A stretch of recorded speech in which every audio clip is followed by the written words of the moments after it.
हेर्दै हुनुहुन्छ त्रिशुली खबर टिभी। 24 घण्टा ताजा खबरको लागि हाम्रो च्यानललाई सब्स्क्राइब गर्नुहोला, नजिक रहेको बेल आइकन दबाई हामीसँग जोडिनुहोला। केपी ओलीले भीम रावल र घनश्याम भुसाललाई भने मलाई अल्टिमेटम दिएर बार्गेनिङ नगर्नुहोस्। नेकपा एमाले अध्यक्ष ओलीले पठाएको 260 सदस्यलाई निर्वाचन आयोगले मान्यता नदिने, साबिक केन्द्रीय कमिटीलाई मान्यता। एमालेको एकता भन्दै बालकोट पुगेका नेताहरूले ओलीले हप्काएर पठाएपछि एमालेमा मचियो भाड भैलो। एकाएक माधव कुमार नेपाललाई वामदेव गौतमले दिए निकै ठुलो झड्का। म एमाले कुनै हालतमा छाड्दिन, जेसुकै गर्नुहोस्।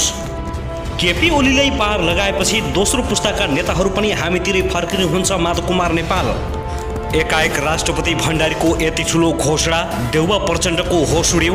निर्वाचन आयोगमा दल दर्ता हुने बित्तिकै आफ्नो पार्टी सरकारमा सहभागी हुने, तर सरकार गठनको लामो समय हुँदा पनि मन्त्रीमण्डल विस्तार हुन सकेन, माधव नेपाल पक्ष अल्पत्र। र रामनारायण बिराडीको आरोप, केपी शर्मा ओली हिंस्रक जनावर हो, यसलाई तय लगाउनुपर्छ।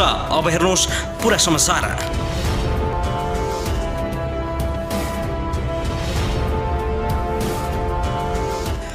दर्शकबिन नमस्कार, तपाईहरुलाई हार्दिक स्वागत छ हाम्रो च्यानल त्रिशुली खबर टिभीमा। यदि हाम्रो च्यानललाई अहिलेसम्म सब्स्क्राइब गर्नु भएको छैन भने सब्स्क्राइब गरी नजिक रहेको बेल आइकनलाई दबाई हामीसँग जोडिनुहोला। दर्शकबिन फेरि पनि हामी तपाईहरुमाझ निकै महत्त्वपूर्ण खबरका साथ उपस्थित भइसकेका छौं। यो भिडियोलाई अन्तिमसम्म हेरी हामीले साथ दिनुहोला। दर्शकबिन हाम्रो मेहनतको लागि एउटा सानो लाइक गर्न भने नभुल्नुहोला। दर्शकबिन अब लागौं पहिलो खबरतर्फ। नेकपा एमालेका उपाध्यक्ष वामदेव गौतमले आफू माधव कुमार नेपाल नेतृत्वको नयाँ पार्टीमा नलागेको स्पष्ट पारेका छन्। नेता गौतम माधव नेपालको पक्षमा खुलेर लागेको समाचार बाहिर आएपछि गौतमको सचिवालयले नेपालको पक्षमा नलागेको प्रश्न पारेको छ। लामो समयदेखि अध्यक्ष केपी शर्मा ओली नेतृत्वको कार्यशैलीप्रति मतभेद राख्दै आए पनि नेपाल नेतृत्वको नयाँ दल एमाले एकीकृत समाजवादी पार्टीमा लागेको कुरामा कुनै सत्यता नभएको गौतमको सचिवालयले जानकारी दिएको छ। सचिवालयले नेकपा एकीकृत समाजवादीको ब्यानरमा गौतमको फोटो राखेकोमा पनि आपत्ति समेत जनाएको छ। सचिवालयले भन्यो, आजकल केही दिनदेखि विभिन्न पत्रिका र सामाजिक सञ्जालमा वामदेव गौतमको नाम जोडेर मन्त्री बन्दै हुनुहुन्छ र नेकपा एकीकृत समाजवादी पार्टीमा गइसकेको भन्दै फोटोसहितका ब्यानर प्रकाशित गर्नु उहाँको चरित्र हत्या गर्नु बाहेक केही होइन। वामदेव गौतम अहिलेसम्म एमालेमा नै रहेको र नेकपा एमालेको नेतृत्वको कार्यशैलीप्रति लामो समयदेखि मतभेद राख्दै आएको कुरा पनि स्वाभाविक हो। तसर्थ अन्य खाले प्रचार प्रसारमा कुनै सत्यता नभएको जानकारी गराउन चाहन्छौँ। माधव नेपाल पक्षमा खुलेपछि उप प्रधानमन्त्री वामदेव गौतम एमाले एकताको पक्षमा आफू रहेको भन्दै आएका गौतम मन्त्री बन्न लागेको समाचार पनि बाहिर आएको छ। सरकारले दल विभाजन सम्बन्धी अध्यादेश जारी गरेपछि माधव नेपालले आफ्नो नेतृत्वमा एमाले एकीकृत समाजवादी पार्टी दर्ताको लागि निर्वाचन आयोगमा निवेदन दिइसकेका छन्। वामदेव गौतमको समाचार बाहिर आइसकेपछि विभिन्न खाले टिप्पणी र वामदेव गौतमलाई गाली गलोच अनि अवसरवादी नेताको नाम समेत दिइसकेका छन्।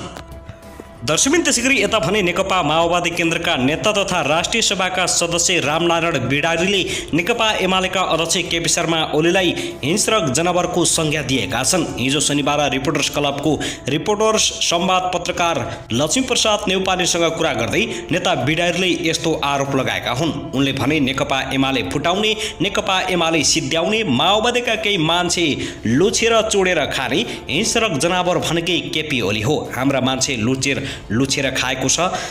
उनले आफ्ना सांसदहरू ओलीले लुछेर खाएको समेत आरोप लगाएका छन्। केपी ओलीले माओवादी केन्द्रलाई ध्वस्त पार्न कोसिस गरेको भए पनि केही गर्न नसक्ने दाबी गरेका छन्। उनले ओलीलाई बुढो स्यालको संज्ञा समेत दिएका छन्।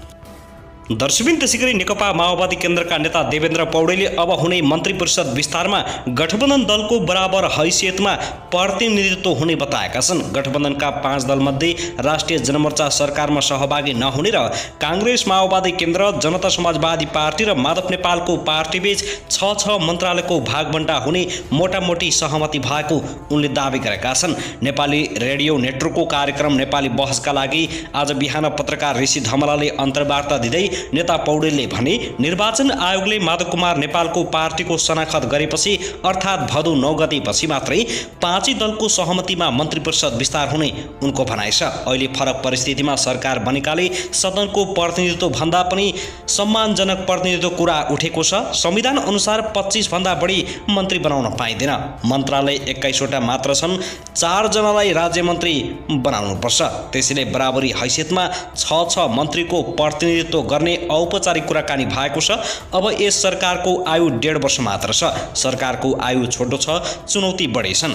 अब मिलेर जाँदा नै संविधान र प्रणालीको रक्षा हुन्छ। यसरी नै प्रदेश सरकार पनि चलाउनु पर्ने हुन्छ उनले भनेका छन्। पौडेलले गठबन्धन दलका साथीहरूले उप प्रधानमन्त्रीको चाहना राखे पनि राज्यले व्यवहार हुने गरी निर्णय गर्न नहुने उनको भनाइ छ। मन्त्री बन्नलाई प्रचण्डको घरमा धाइरहनु भएको छ नि भन्ने पत्रकार धमलाको प्रश्नमा उनले भने पक्कै पनि म मन्त्रीको दावेदार हुँ, तर चाकडी गरेर चासो होइन। प्रचण्डको घरमा म काम विशेषले गइरहन्छु, तर त्यसलाई चाकडी भन्न मिल्दैन। उनले जसपाको महन्त ठाकुर पछि सरकारमा जानेबारे कुरा नभएको पनि बताएका छन्। उनले भने उहाँहरूले सरकारलाई विश्वासको मत दिनुभएको हो, तर सरकारमा जान के हुन्छ भन्ने थाहा छैन। वामपन्थी दलहरूबीच ध्रुवीकरण बढेको र प्रचण्डको नेतृत्वमा वामपन्थी र प्रगतिशील दलको एकता हुने उनको भनाइ छ। उनले भने अब नयाँ प्रकारको ध्रुवीकरण हुन्छ, तर आजको आजै एकता हुन्छ भन्न सकिँदैन। टुटफुट र विभाजन जनताको चाहना होइन, गलत सोच र इगोका कारण भइरहेको छ। जे भए पनि अब प्रचण्डको नेतृत्वमा वामपन्थी र प्रगतिशील एक हुनुपर्छ भन्ने मेरो धारणा रहेको छ। दर्शकबिन त्यसैगरी यता भने नेकपा एमालेबाट बाहिरिएका माधव कुमार नेपाल नेतृत्वको नेकपा एकीकृत समाजवादीलाई सत्ता गठबन्धनले विशेष महत्त्व दिएर राजनीतिक नियुक्ति तथा सरकारमा हिस्सेदारी दिने भएको छ।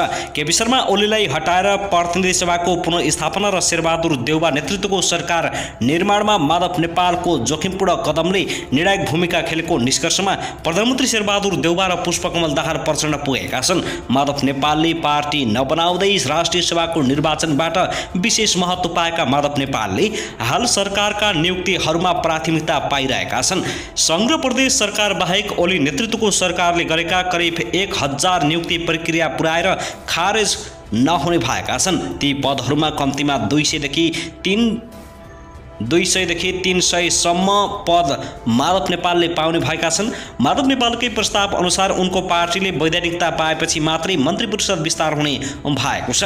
माओवादी केन्द्रका अध्यक्ष पुष्पकमल दाहाल प्रचण्डले गत बिहीबार एक कार्यक्रममा नेपालको पार्टी दर्ता हुने बित्तिकै मन्त्री परिषदले पूर्णता पाउने बताएका छन्। तर माओवादी केन्द्रभित्र नै मन्त्री को बन्ने भन्ने बारे नै विवाद सुरु भएको छ। सरकारले अध्यादेश ल्याए लगतै माओवादी केन्द्रमा भाड भैलियो मच्चिएको छ नि। त्यसैगरी उप प्रधानमन्त्री सहित नारायण काजी सरकारमा जान चाहन्छन्, तर नारायण काजीलाई सरकारमा नपठाउने प्रचण्डले रणनीति बनाएका छन्। त्यसो हुँदा माओवादी केन्द्रभित्र नै द्वन्द्व चर्किएको छ। अध्यादेशले प्रचण्डको टाउको दुखेको हल्ला बाहिर आइसकेको छ। दर्शकबिन त्यसैगरी नेकपा माओवादी केन्द्रको स्थायी समिति बैठक आज पनि जारी छ। पार्टी कार्यालय पेरिस डाँडामा बैठक जारी रहेको अध्यक्ष पुष्पकमल दाहाल प्रचण्डको प्रेस संयोजक विष्णु सापकोटा जुगलले जानकारी दिएका छन्। शनिबार बसेको बैठकमा रिक्त रहेका सबै पदमा पदपूर्ति गर्ने लगायतका विषयमा छलफल भएकोमा त्यसमा थप छलफल गरेर टुङ्गाउने तयारी भएको छ। पार्टीका केन्द्रीय प्रदेश र स्थानीय तहमा रहेको रिक्त पदमा परिपूर्ति गर्ने वा नगर्ने भन्ने विषयमा पनि आजको बैठकले निर्णय गर्ने सापकोटाले बताएका छन्। साउन 31 गते सम्पन्न केन्द्रीय समिति बैठकले 7 दिनभित्र रिक्त पदपूर्ति गर्ने जिम्मेवारी स्थायी समितिलाई दिएको थियो। पुसमा गरिने राष्ट्रिय सम्मेलनबारे निर्वाचन निर्देशिका तल्लो तहसम्म पठाउने निर्णय आजको बैठकले लिने भएको छ। त्यस्तै यता भने संसदमा पहिलो दल बनेको नेकपा एमाले अध्यक्ष केपी शर्मा ओली र नेता माधव कुमार नेपालको टक्राउले 4 भागमा विभाजित बनेको छ। ओलीले संस्थापन पक्षको नेतृत्व गर्दै गर्दा नेता नेपालले ओलीसँग विद्रोह गरेर नेकपा एकीकृत समाजवादी पार्टी दर्ताको निवेदन सर्वोच्च आयोगमा दिएका छन्। उसले बुधबार नयाँ पार्टीको प्रमाणपत्र पाउने सम्भावना छ। सरकारले 20% केन्द्रीय सदस्य वा सांसद भए पार्टी विभाजन गर्न सक्ने गरी राजनीतिक दल सम्बन्धी अध्यादेश स्थगितादेश जारी गरेपछि नेता नेपालले नयाँ पार्टी दर्ताको निवेदन दिएका हुन्।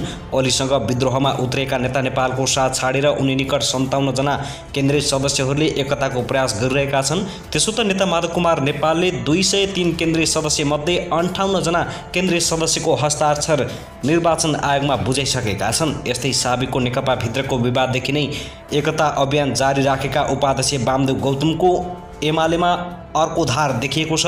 यसैकी ओली विरुद्धको सङ्घर्षमा नेता नेपालको साथमा रहेका नेताहरू पछिल्लो समय साथ छोडेर एकताका रटान लगाइरहेका छन्।